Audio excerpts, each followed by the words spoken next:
इसके fresh episode में। जैसा कि पिछले डिफेंस अपडेट में हमने आपको बताया था कि फुली लोडेड 6 राफेल फाइटर्स अगले महीने 27 जुलाई तक भारत के अंबाला एयरबेस में लैंड कर जाएंगे। और इस बात में कोई दो राय नहीं है कि जो राफेल फाइटर्स हैं ये भारत के लिए एक गेम चेंजर साबित होंगे। लेकिन आप में से कई के मन में सवाल जरूर होगा कि ये राफेल फाइटर्स भारत पहुंचने के बाद ऑपरेशनल कब तक हो जाएंगे, यानी कि जिस तरीके से इंडियन एयरफोर्स के बाकी फाइटर्स को एयर पेट्रोलिंग में इस्तेमाल किया जा रहा है, इस तरह के रोल्स के लिए ये फाइटर्स कब तक तैयार हो जाएंगे। और जबकि आप में से कई सारे लोगों को ये भी लग रहा होगा कि 27 जुलाई को राफेल फाइटर्स भारत पहुंचने के बाद अगले 2 से 3 दिनों के अंदर ही LAC पर तैनात करने लायक हो जाएंगे, लेकिन असल में जैसा दिखता है वैसा है नहीं। तो आज के एपिसोड में हम आपको इससे जुड़ी कुछ ऐसी ही महत्वपूर्ण बातें बताने जा रहे हैं। So without wasting any time, let's begin.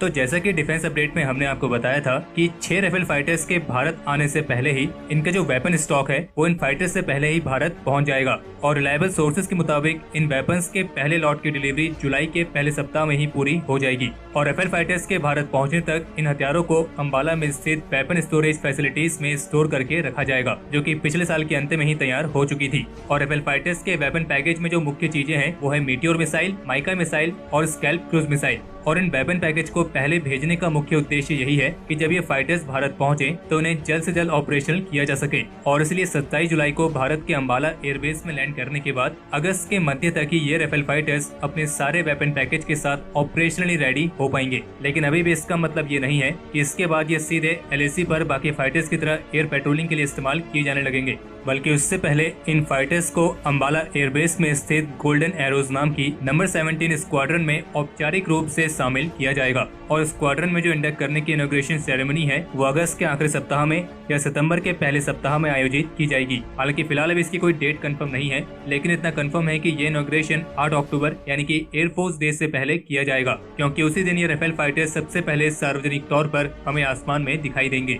और अगर ये 6 राफेल फाइटर्स अंबाला एयरबेस की गोल्डन एरोज में ही इंडक्ट किए जाते हैं, यानी कि जो राफेल फाइटर्स के पहले स्क्वाड्रन बनेगी, तो ये फाइटर्स आएंगे वेस्टर्न एयर कमांड के अंदर। वेस्टर्न एयर कमांड जो कि पाकिस्तान के साथ लगी सीमा से डील करती है। और अगर इन 6 राफेल फाइटर्स को 3-3 करके अंबाला एयरबेस और हासीमारा एयरबेस में डिवाइड किया जाता है, तो फिर 3 Rafale fighters western air command के तहत पाकिस्तान के लिए होंगे और 3 फाइटर्स ईस्टर्न एयर कमांड के तहत आने वाली नंबर 101 स्क्वाड्रन के लिए। और अगर इन सब चीजों को देखा जाए तो 8 अक्टूबर के बाद ही ये राफेल फाइटर्स बाकी के अन्य फाइटर्स की तरह ही एयर पेट्रोलिंग में इस्तेमाल किए जाने लगेंगे, अगर तब तक तनाव कम नहीं होता है तो। और बाकी इन फाइटर्स को ऑपरेट करने के लिए फ्रांस में जो इंडियन एयरफोर्स पायलट्स की ट्रेनिंग चल रही थी वो अंबाला एयरबेस में भी जारी रहेगी, क्योंकि जो ये भारत के राफेल फाइटर्स है ये अपने साथ एक ट्रेनिंग इकोसिस्टम भी ला रहे हैं। और इसके लिए अंबाला और हासीमारा दोनों ही एयरबेसिस पर एक सिंथेटिक कलेक्टिव ट्रेनिंग और डसॉल्ट एविएशन की फुली ओन सहायक कंपनी सॉकेटेक द्वारा बनाए गए ट्रेनिंग सेंटर्स इंस्टॉल किए गए हैं। और दोनों ही एयरबेसिस को शुरुआत के लिए 2 राफेल सिमुलेटर्स और हैंड्स ऑन ट्रेनिंग, साथ ही flight and weapon delivery navigation systems की ट्रेनिंग के लिए पूरी तरीके से इक्विप्ड किया गया है। और जबकि अंबाला एयरबेस में एडिशनली राफेल मेंटेनेंस ट्रेनर और कंप्यूटर बेस्ड ट्रेनर रूम्स भी शामिल हैं, जो कि हासीमारा एयरबेस में नहीं है।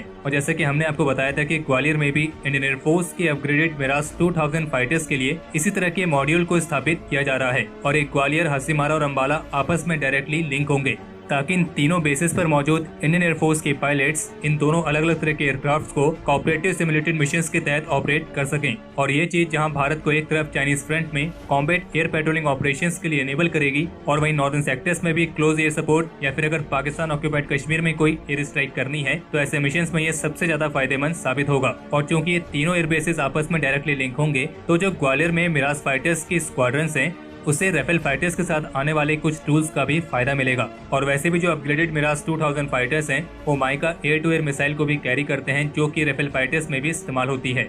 और आपको एक जानकारी और दे दें कि भले ही राफेल एक मल्टी रोल फाइटर की कैटेगरी में आता है, लेकिन अगर डिफेंस एक्सपर्ट्स की माने तो ये राफेल फाइटर भारत के कन्वेंशनल फाइटर स्क्वाड्रन का हिस्सा नहीं होने वाला है। यानी कि ये फाइटर कुछ स्पेसिफिक रोल्स में ही इस्तेमाल किया जाएगा, जैसे कि न्यूक्लियर मिसाइल्स के एयर डिलीवरी के लिए इसे एक स्ट्रेटेजिक डिलीवरी वेपन के तौर पर इस्तेमाल किया जा सकता है। और इसी तरह के स्पेसिफिक रोल्स होने की वजह से इसे कन्वेंशनल फाइटर स्क्वाड्रन में काउंट नहीं किया जा रहा है। और जबकि कुछ टॉप फ्रेंच गवर्नमेंट सोर्सेस ने लाइफिस के साथ एक इंटरव्यू के तहत उन्हें इस बात की जानकारी दी थी कि अगर इंडियन एयरफोर्स अपने 36 राफेल फाइटर्स की फ्लीट को आगे बढ़ाने का फैसला नहीं करती है तो उन्हें इससे कोई ताज्जुब भी नहीं होगा, क्योंकि उनके मुताबिक इंडियन एयरफोर्स ने राफेल फाइटर्स में जो अपने हिसाब से मॉडिफिकेशंस किए हैं वो शायद इस तरीके से हैं कि एयरफोर्स इसे एक खास तरह के रोल के लिए इस्तेमाल करना चाहती है। और भले इसकी 2 स्क्वाड्रन एक पाकिस्तान और एक चाइना के फ्रंटियर्स पर तैनात की जाएगी, लेकिन फिर भी यह मुख्य रूप से भारत के न्यूक्लियर ट्राइड के हिस्से के तौर पर एक यूनिक मिशन में ही इस्तेमाल किया जाएगा। और वैसे भी इंडियन एयरफोर्स का जो राफेल फाइटर है वो राफेल के F3R स्टैंडर्ड का एक मॉडिफाइड वर्जन है।